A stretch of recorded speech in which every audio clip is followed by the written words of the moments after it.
1893లో అమెరికాలో సర్వమత సమ్మేళనంలో ఆయన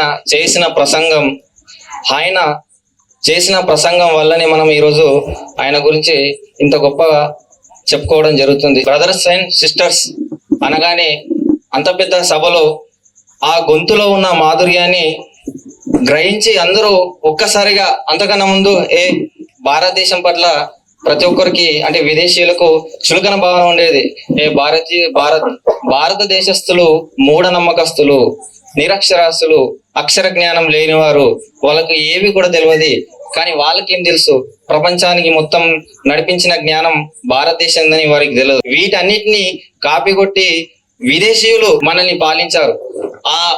అందులో ఉన్న జ్ఞానాన్ని, అందులో ఉన్న రహస్యాన్ని అమెరికాలో సర్వమత సమ్మేళనంలో చెప్పాలని ఆరాటపడిండు మన స్వామి వివేకానంద గారు.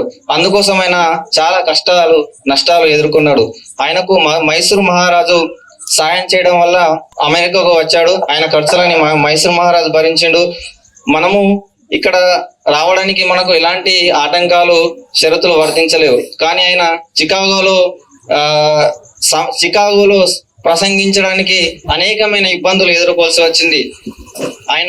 ఆయనకు సరైన నివాసం గాని ఆవాసం గాని ఏది లేకుండా అన్నిటినీ ఓడ్చుకొని, కష్ట నష్టాలను ఓడ్చుకొని, నా యొక్క భారతదేశం చాలా గొప్పమైనది, నా యొక్క హిందూ మతం చాలా గొప్పదైనది, హిందూ మతం అంటే ఓన్లీ ఆచరించేదని కాదు, ఓన్లీ మతం అవడం అనేది కూడా కాదు, ఇది ఒక జీవనంలో ఒక జీవించేదగిందని స్వామి వివేకానంద ఆ రోజు వెలుగెత్తి చాటిండు. అందుకనే ఈ రోజు మనం ఆయన గురించి చాలా గొప్పగా చెప్పుకుంటున్నాం.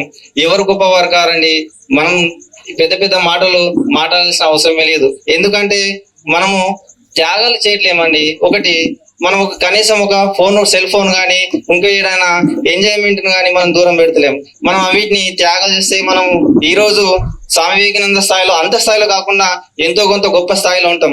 వాళ్ళు ఎందుకంటే గొప్ప స్థాయిలో ఉన్నారంటే వీటన్నిటిని చిన్న చిన్న ఎంజాయ్మెంట్లను విడిచేసుకున్నారు. వాళ్ళు విడిచేసుకున్నారు కాబట్టి వాళ్ళు ఆ స్థాయిలో ఉన్నారు. మనం కామాన్ని, మాదాన్ని, మోహాన్ని, ప్రతిదీ ఇట్లా ఇంద్రియాలను అదుపులోకి పెట్టుకోలేకపోతున్నాం కాబట్టి మనం ఇప్పుడు ఈ స్థాయిలో ఉన్నాం.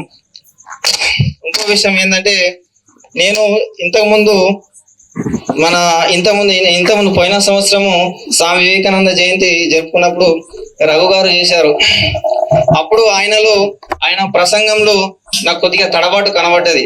కానీ బుడిబుడి నడకలు నడిచి ఎలా అయితే పిల్లవాడు ఒక పెద్దగా అవుతాడు, ఆయన ఇంతింత వటునింత అయినట్టు ఈ రోజు ఆయన ప్రసంగం చూసినా చాలా అద్భుతంగా ప్రసంగించిండు. రఘు సార్ గారికి కృతజ్ఞతలు తెలియజేస్తున్నాను. మీ లైఫ్ ను ఇలాగే, మీ జీవితంలో ఇలానే వెళ్ళగలరని నా యొక్క కోరిక. అలాగే ఇంకో విషయం ఏంటంటే, అందరూ కూడా రాబోయేది సర్పంచ్ ఎలక్షన్. అంటే నేను రాజకీయాల గురించి మాట్లాడతలేను. ప్రతి ఒక్కరు ఎంపీటీసీలో, సర్పంచులు, ముఖ్యమంత్రులు, సీఎంలు కాలేరు. కానీ ప్రతి ఒక్క పౌరుడు ఒక బాధ్యతాయుత పౌరునిగా కాగలుగుతాడు. అంటే ఇప్పుడు ఊరందరితో మంచిగా ఉండరా, నీకెందుకురా విషయాలు అంటే వాడు ఎందుకు పనికిరాడు. నా విషయంలో అయితే ఎందుకు పనికిరాడు. ఎందుకంటే నువ్వు ఏదైనా ప్రశ్నిస్తేనే అక్కడ అభివృద్ధి అనేది జరుగుతుంది. ముందు నువ్వు ప్రశ్నించడం అలవాటు చేసుకో. అలాగే ప్రశ్నించడం పాటు నీ వంతు బాధ్యతను కూడా అలవాటు చేసుకుంటే మనం ప్రతి ఒక్కరం బాగుపడతాం. ముందు నీ చుట్టుపక్కల మార్పు రాంది మనం దేశాన్ని కానీ రాష్ట్రాన్ని కానీ ఎలాంటి మార్పు తీసుకురాలి. ముందు మన చుట్టు పరిసరాల్లో మార్పును తీసుకొచ్చి ఇలాంటి పండుగలు కానీ గొప్ప గొప్ప వ్యక్తుల గురించి కానీ రాబోయే రోజులలో కూడా ఘనంగా చేసుకుందామని ముగిస్తుంది.